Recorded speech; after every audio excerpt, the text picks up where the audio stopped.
Hey friends, today we're going to swap out the clear protective glass for the matte protective glass on the Picolite.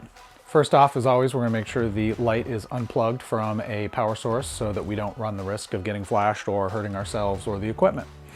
Next up, cap goes away. As you can see right now, we have the clear protective glass on here. For some accessories, it's nice to have the matte glass, mostly the projection or optical accessories that go on the Pico.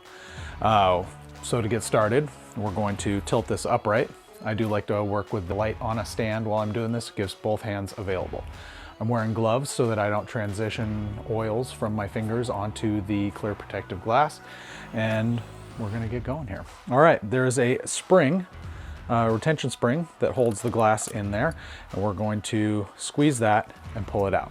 I like to use two hands because essentially this is a spring, and if it releases or slips out of your fingers while you're doing this, it can shoot off a little bit. So keeping an extra hand on there is helpful. Also why we run this operation while on a stand. Once the spring is gone, you can just tilt the glass up a little bit and get a hold of it with your other hand. If you don't have gloves, I recommend using soft cloths or clean cloths to hold and handle this. So you would use that. Next up, we're going to get our matte glass and we're going to replace it back into where it was. Pretty easy, there's 3 tabs. I just gently rest it on 2 of them and drop it in so that it's safely in there.